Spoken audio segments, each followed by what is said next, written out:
Hey everybody, it's the waitingfornextyear.com podcast. I'm your host Craig Lindell, and we are checking in once again with okPANTS. How's it going, sir? Oh, I'm great. I just have too many goddamn sports to fucking keep up with right now. I know, right? We got jerseys and jerseys and the XFL folding. Twitter design. Oh, the XFL folded? Well, they suspended everything forever. What do they say when they indefinitely? They suspended everything indefinitely and fired everybody. I don't know why that's funny, but all right. Thoughts and prayers to the XFL. That does suck, but well, yeah, it's not. It's like gallows humor. It's not laughing at them. We're all laughing with everybody. I mean, I'm locked in my fucking house right now, and I can't go anywhere. So I guess all I have is laughter, right?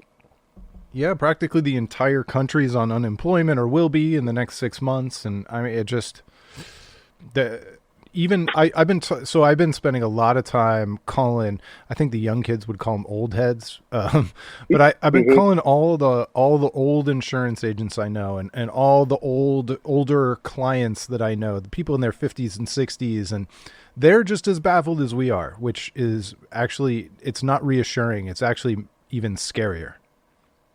They're baffled at the situation. Yeah, nobody has any idea how it's going to turn. Nobody has any confidence. Like, if we had relatives who were old enough to remember the Great Depression, maybe we'd have somebody who could, like, identify or say, this isn't so bad. Everyone still has air conditioning or something. Yeah, it's I turned a corner this week where I just decided I was going to be doing great, and I was just going to be feeling great, and I've returned to a state of mind where life is about enjoyment. So basically what I'm saying is I have no children or girlfriend or family, and I live by myself. So, yeah. I'm trying to do the same thing, like the old 12-step one day at a time thing, and trying to find a couple things I like every day. And honestly, if the old heads didn't give me any hope, dealing with my kids has given me hope. My son had his 10th birthday in captivity yesterday, and you know, that sucks so bad. I mean, happy birthday to him, but it doesn't suck. Go on. You and I think it sucks. He's going, oh yeah, I got the Zoom call with all my friends. I finished all my homework before 11 o'clock in the morning. He played Rocket League with his friends streaming, and he watched The Simpsons streaming all day long. Well, you have a perfect child, I think, is what you got there. So I mean, I don't have kids. But I would imagine after about approaching the end of the 4th week of this, with kids running around the house, it can't always be paradise. But your kids, especially on Siblings Day, seem to get along very well with each other. Yeah, it's working out pretty well. But I think the thing is that they don't know any better. So the people who are most tortured by this are the people who feel like they're missing out on something. But even that, I turned a corner on that one too, because normally in my normal life, when everything's going on, if I'm missing that show at the Grog Shop, or I'm not shooting out to Lakewood to see my friend's band on a weeknight, I feel like, well, I just blew an opportunity. I didn't help them out. But everybody's missing everything. And so I don't have the personal FOMO. Yeah, FOMO is canceled for the time being. Like, there's you're literally missing nothing unless you're missing. There's nothing to miss right now. And I'll tell you what I will never complain again about in my life is walking into a bar when there's unannounced live music going on. And what I wouldn't give to be just assaulted with just live singer-songwriter music at some bar I just intended on walking into to get hammered at. So that's something I'll never complain about again. And I probably am never going to pass up one of those singer-songwriter tip jars either. No. I mean, I just sort of come, you're former band guy too, so it's like the worst thing for me before pandemic America was walking into a bar and you'd hear live music just sear your fucking earlobes when you're not ready for it and you're not wanting it. Like that was my Larry David curmudgeonly take on it. But now, man, put me in my least favorite bar. Take me to like wherever super annoying 20-somethings hang out at, and stick me in the middle of all of them and have them spill White Claw on me for fucking 4 hours. I would gladly pay $20 through the door for that right now. Yeah, man. I'm not sure if you're familiar with the Greenville here in Chagrin. It's our dive bar. It's our only live music dive bar in the Chagrin Valley, practically. I am. I've been there a couple times. But no, that's like a movie dive bar. Like that's like a very outlier bar when you like. That's one of the few bars you walk in, you're like, oh, this is actually a bar that's been here forever, and it's just sort of supposed to be this way bar. It's like they went and they scraped some of the old stains from the Euclid Tavern and brought them there and left them on the floor. It's like it's very charming, and Chagrin Falls, if people haven't been there, is just in general a very charming, picturesque place. So, but it's also, that place is also the butt of many jokes, and people are like, oh, the Greenville, and then everybody finds their way there at least 2 or 3 times a year. Yeah, that's what the dive bar is there for. It's for everyone to clown until you're there upside down drunk, barfing in the ice bucket in the corner or something. Eating from the greasy looking popcorn maker in the corner and sitting at a picnic table inside. Ah, I miss it. Yeah. I miss it so much. Oh yeah. But to your point though, the not taking it for granted hangover that you expressed with the live music, how long is that going to last? I think it's going to last a good long while. For me, it's going to, especially because I don't hit the bars as much as I used to. So it's everyone better not have shit to say about it, at least until 2021, right? Yeah. I mean, we still got a whole presidential election to get through. So we're going to need those bars. We're just going to need to run to them with gratitude for at least the rest of the year. Yeah. And I don't know. It's just a thing where like I work out by myself for the 9,000th time, but I work out of my house. So it isn't so much that I can't go to a bar or restaurant or, most stores right now. It's the fact that I don't have the freedom to do it. The option is removed. So. Yeah, and I'm trying really hard not to, and I don't want to get macabre about it. Maybe we can have this conversation without it seeming like a funeral. But there are certain businesses that I don't think are ever going to come back. Like I'm wondering about some of these giant movie theater chains.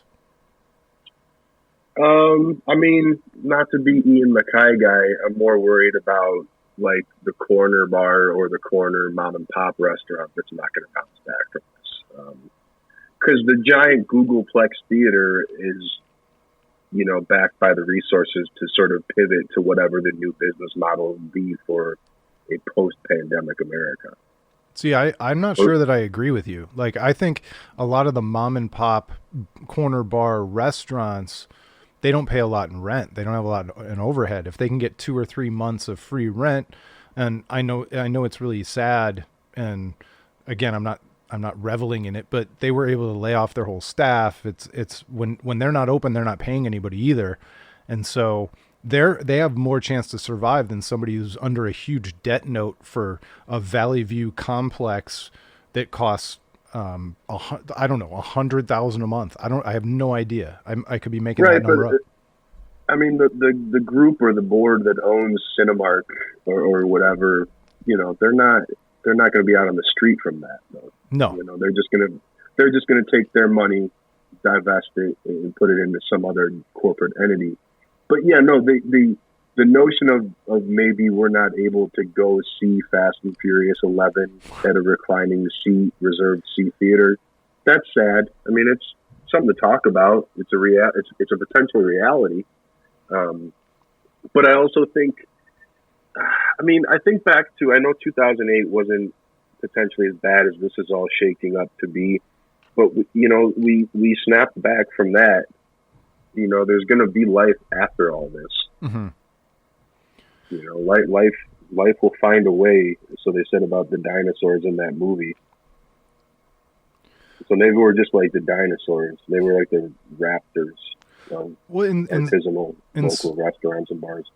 Yeah, in some ways, from an economic standpoint, even though this is bigger and thus thought to be worse, it's hitting it's hitting everybody, as opposed to just like slicing and dicing and only hitting certain sectors.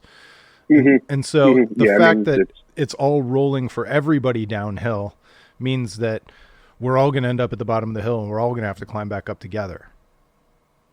I kind of like the sound of that. I mean, this thing feels like, we're at the end of week 4, right, of this whole thing. Yeah, I think so. So it's kind of hard to believe that almost pretty much a month of this has gone by.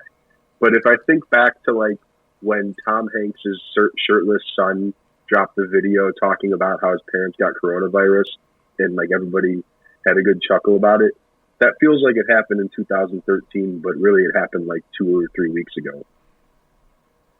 Yeah. Am I painting the proper picture of the timeline of that, where it's like bizarre how the time has moved over this whole thing? Well, and even outside of the timeline, like if it was anybody else, nobody would remember Kobe Bryant died this year because it happened before this thing. Yeah, I mean, it's barely the beginning of April is what's nuts, man. Like we're barely halfway into the 4th month of this year. It's something else, man. It's just it's a very good crash course in focusing on the day and the moment at hand. I think is what's gotten me to this point with it. With the smile on my face, if you can call it that. So, without turning this into a plug fest, but turning it into a plug fest, I bought one of your designs via the Live Large fitness clothing brand, and it was like this fierce looking crazy ass tiger. So was that just like something you were doodling, playing around with, and then I'm going to use this for Live Large, or did you guys have tigers in mind before Joe Exotic took over the world? No, so that was, Live Large.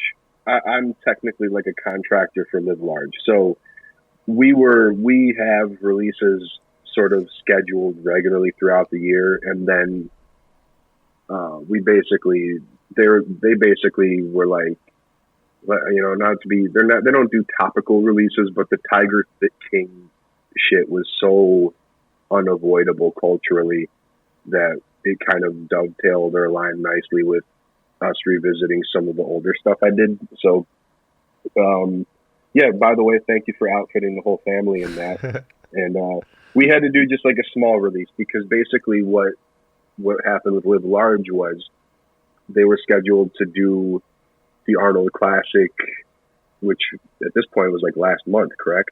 I think so. Yeah, it was one of the beginning of March-ish. Yeah. It was one of the first Ohio things to be canceled. Right. So that's like the big Super Bowl deal for the Live Large brand, and we pour a bunch of resources and time and money into putting together a special release for that weekend, and then that all got shot to shit. So we managed to sell what we'd produced and do some sales and do some other programs down in Columbus while we were there. So then we sort of defaulted back to just some mini releases. So that it's a long way of saying we would have probably released that regardless of the circumstances or time. And we do one-offs here and there, and we do smaller releases. But it was the Joe Burrow Bengals Classic T-shirt. And I don't know why I just said that, because it has nothing to do with the Cincinnati Bengals.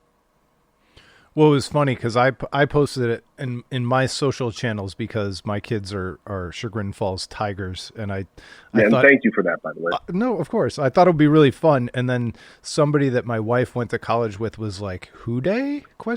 And I was like, ugh, I didn't even think about the stupid Bengals, but I guess.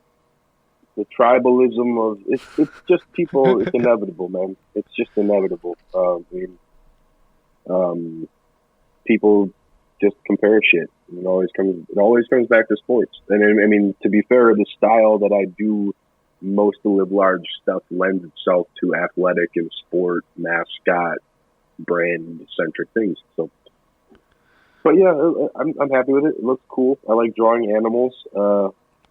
I don't like doing. I didn't really want to do something that had people go Tiger Joe Exotic Tiger King, but it's a fucking tiger in the wake of that show. So it is what it is. Yeah, it works out pretty well. Yeah, I mean. So did you watch that show? I did. I did.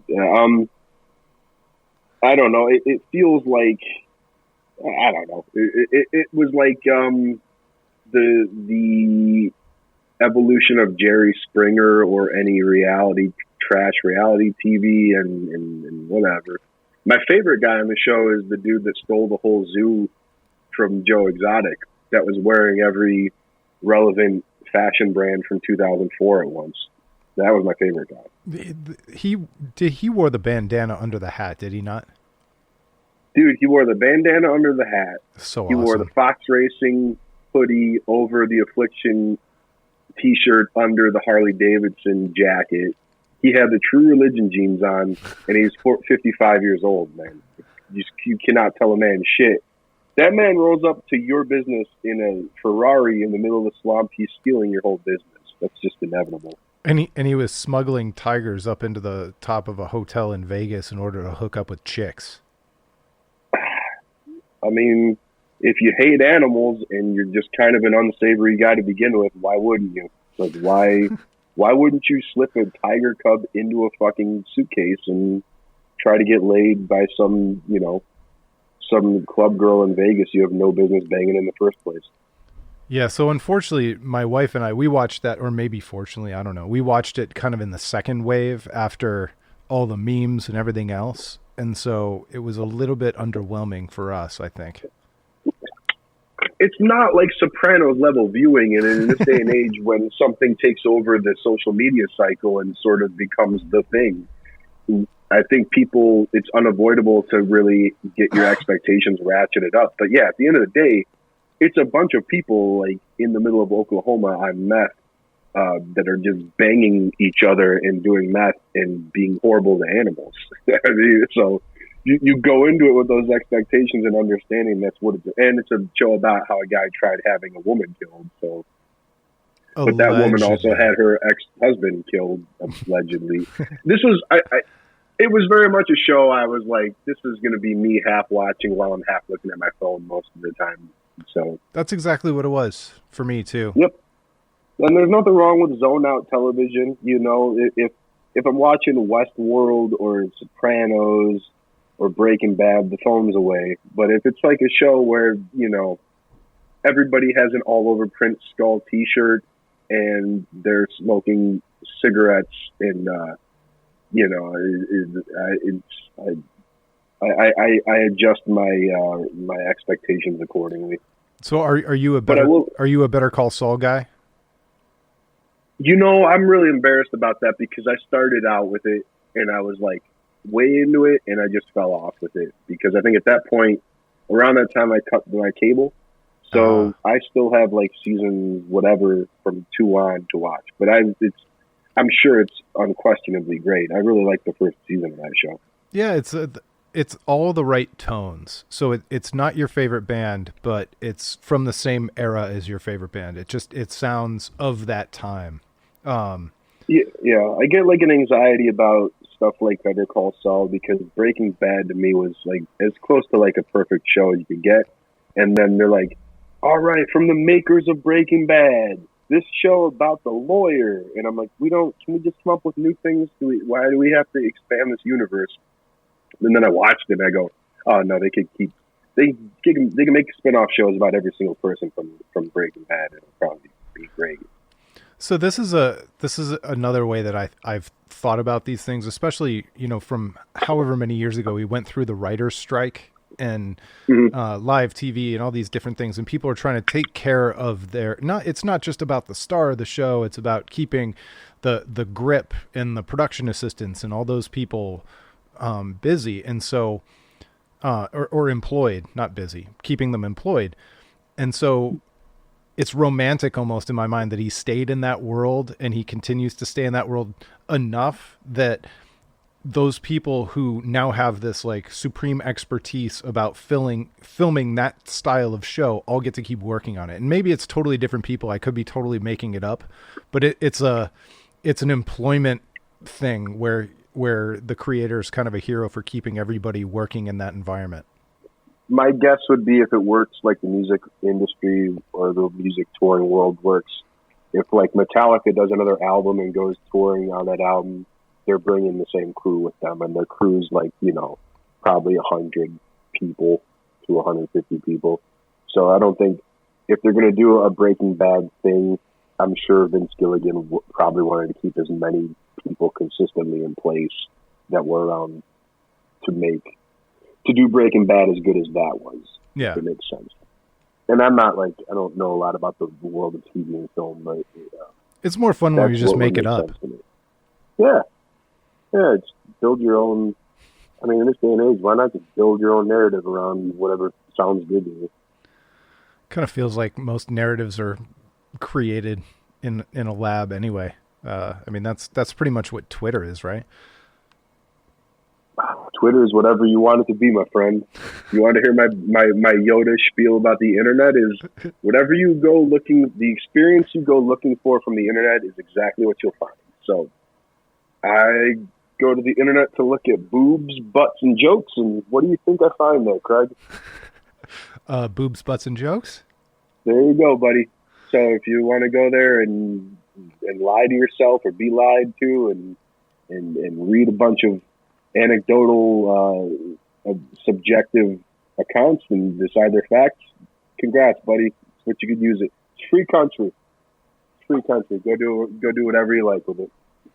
Yeah, that's I think that's probably about as good a summation as we can get. The other thing is that even though we can talk to almost an unlimited number of people, the method with which we talk to those people is not real. It's not actually communicating. But we think we are. I'll steal a thing from John Mayer's Instagram, which, by the way, I know people are going to go, what, John fucking Mayer? He's got one of the best Instagram accounts. He's really smart and hysterical. He used to go on radio shows all the time and podcasts and stuff that I listen to.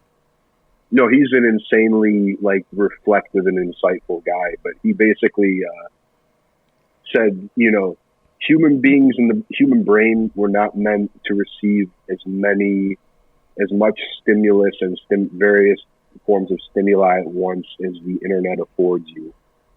So, we're not designed to log on to something and just be assaulted with it, literally thousands of facts, opinions, just any sort of information you could imagine. We're not supposed to have 200 different text conversations a day, but we do it, right? I mean, I probably come damn near close to it some days.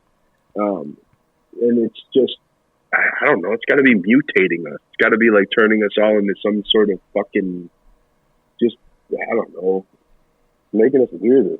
Giving us some sort of digital CTE or something. So that's something that I've been talking to my friends a lot about, kind of my friends who also have kids kind of the same age as mine. And I do think, and I don't know scientifically if this is an actual fact, but I've got a microphone in front of me, so I'm just going to pretend it's true, that I think the internet has absolutely changed our DNA, and the way that we view social media has absolutely changed our DNA. But beyond that, I'm trying to figure out if this experience of quarantine and the disease and the fear and not going out and not being able to touch friends, is that changing the DNA of my kids and their peers for the next generation, the way the Great Depression did for depression babies and people like that? This is gonna paint how stupid I am. How long did the Great Depression last? I don't know. Hold on. Let me open up Google real quick. Hey, I had a way to figure this out, Craig. hey Alexa. How long did the Great Depression last? Oh, only 10 years. So, I mean, I thought like the Great Depression lasted, I don't know, like 18 months. And I was like, well, people bounce back from that. But yeah, 10 years of a child's life spent in poverty and just shit. That'll create some lasting effects. I will say though, I cannot fathom this is going to last for 10 years. No, this is going to last as long as it takes to get effective treatment and a vaccine. Yeah, I mean, it's going to come in steps and tiers for sure, because at some point they're going to have to lift the social distancing to an extent, and they're going to have to open businesses back up. So I very super cautiously, optimistically hope that the May 1st date is going to hold, but mentally I'm also prepared for it to keep lingering. So we'll see. But also in this day and age, you hope that 80 years plus after, or 90 years after the Great Depression, we've advanced a little bit technologically to sort of ensure that we're not going to be waiting around in shit for as long as they had to. No, and that we've already shown, like, we can have a panic purchasing period with like groceries and supplies, and our supply chain and our farm supply chain and everything is so much further advanced compared to where it was. And the trucks and the planes are still moving products around, even if people aren't moving around, and you can get groceries today. And those kinds of things, part of what happens back in the Great Depression is that they don't have those kinds of advancements, and they can't find ways to make up for it. People were actually hungry during the Great Depression. I don't think you'll find, and I don't mean to be, I don't want to be glib. I'm sure some people are struggling and some people are hungry, and some people are definitely hungrier than they were 3 weeks ago. But as a society, we've got more answers to try and solve that than we ever did back then. Yeah, for sure. I mean, yeah, if you asked me to go through this now or go through that back in 1929, I would gladly take being locked in my house with a solid Wi-Fi connection and some cans of chunky soup. So, no, I mean, it's just it's making the most of a bad situation. And to be honest, my situation could be way worse than what I'm dealing with now. So, well, I could tell you what we can't get today, though, Craig. You're going to love me stick the landing on this one. The new Browns uniform reveal. We can still not get it today. Does it make you laugh that they keep stringing everybody along? Well, yeah, but to be fair, everything about the Cleveland Browns in 2020 makes me laugh. But yeah, I was like, I know how much effort goes into the marketing and rollout of like a uniform reveal. So I was like, okay, they really had this thing planned out. And so you want to see people that, the people that are making medial amounts of money to like see this through and do like the teaser videos and the social media campaigns. I'm like, I don't want to see their hard work fucking destroyed just because some intern leaked a grainy flip phone photo of a Browns uniform. But with all that said, yeah, I fucking want to see the new Browns uniforms. I'm sitting in my house alone. I've finished Pornhub twice already. Show me the fucking uniforms. And with all this buildup, there's almost nothing that can happen but disappointment and letdown. No, but that's sports Twitter. Like that's like they could be the coolest fucking most innovative things ever, and you're gonna have a sect of people go, well, I was expecting more. It's just like I don't care about what uniforms they wear as long as they're winning, but they're not gonna win. So I mean, that's as a designer, obviously I look forward to like uniform reveals. It's like exciting to me. It doesn't happen very often, but I don't know. I'm expecting it to probably just literally be what they looked like before the 2015 iterations of them. I'm not. My expectations are really just like after seeing especially what the Falcons and the Buccaneers did, I go, yeah, this is probably going to be a very reined-in version of whatever the original Browns uniforms are. After the Atlanta Falcons ones, how disappointed are you going to be when there's a CLE right in the middle of the chest? If it's as big as the ATL, I'll be irate. There's no reason to have the fucking name of the city on the chest of a uniform when you have 32 NFL teams that we've all been indoctrinated into since we were born. Like, it doesn't look cool. You know, it's not like the NCAA where you have 9 billion colleges you have to delineate between. But I do love, like, this. I like CLE and I like ATL. I like how they shorthanded it. But there's just no reason for it to be that freaking big on the chest. Come on, guys. Well, and it's kind of, I always default to more classic type things. And as catchy as ATL or CLE might be, it just to me it doesn't belong on a uniform any more than, like, I hated when the Cavs uniform said the land, even though they were just like fun alternate uniforms. I'll come out and say that I think the land is stupid. I don't like saying the land. I don't like reading the land. I think it's lame. It doesn't do anything for me. I always loved Seatown just because it was a joke from the very beginning by Jim Rome. Mm-hmm. And so, like, even if it caught on, I appreciated the fact that it started as kind of a joke. There's a little more history to it than the land as well. Then again, if LeBron came back and said, we're going to call Cleveland James Heights from now on, we'd call it James Heights. So it doesn't really matter for that. But I mean, CLE, it's short, you know, you can make like a shoulder patch, fit it on the shoulder, but like also like, the captains of the team are going to have CLE. Let's just assume it says CLE on the chest. You're going to have a C patch right next to the big letter C in CLE. It's just going to look weird. Yeah, it's not necessary.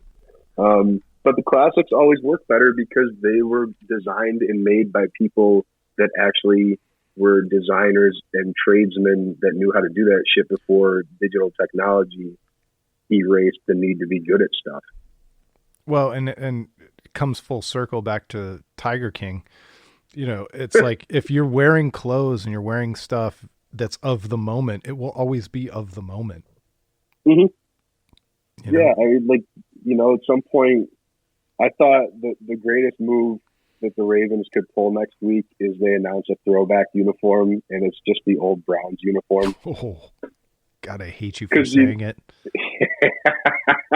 Well, because the Panthers trolled the Falcons the day they revealed their uniforms this week, and it was like just like good fun ribbing, and it was kind of clever marketing, really.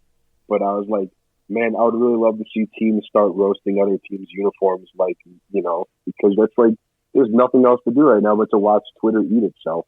As much as I hate the Ravens and as much as I hate what happened there, it'd be funny. It would be. I would have to respect it. You know what I mean? Like, as much as I am a begrudging Browns fan, I would have to respect the jokesmanship of it. Part of my brand is never letting go of any of the Raven stuff and being the resident grumpy historian who constantly, whenever they do anything, they're just, you know, most hypocritical fan base in the history of sports. Sure. No, you're not wrong about it. I mean, it from top to bottom is a real shit move, but at the same time, I feel like if the Browns have had more than 2 winning seasons in the last 20 years or whatever it is, we wouldn't feel the need to cling on to that so hard. Yeah, no, that's definitely true. But I don't like coming on publicly and just fucking shitting on the Browns like an abusive drunk uncle and stuff. But it's also like, what the fuck else have you given us? Yeah, nothing. Give us, to circle back to my point, just give us the fucking uniforms, man. No, we gotta tease it, and the son, I gotta like the son-in-law's gotta tease it on Twitter. This is why the Browns are offensive to me, because they don't think about me, literally just me enough.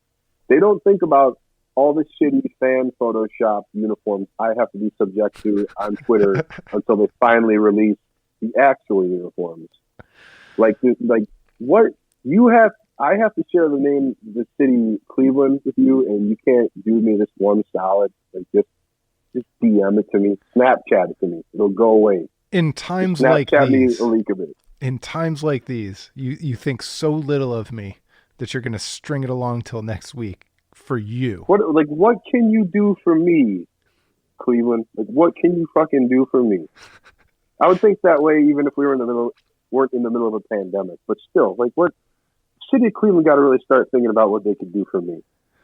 That's my entire relationship with the Cleveland Indians right now. But all right, let's leave them with at least a couple suggestions of things to watch. Most notably, the thing we talked about last time is now available, starring. I'm just going to say it's starring you, even if you say, "Oh no, I'm just a bit part." It's starring okPANTS. Oh no, yeah, no, starring. I'm. My name's above the title of the movie, but Powerbomb, the film, I appear in substantial amounts of.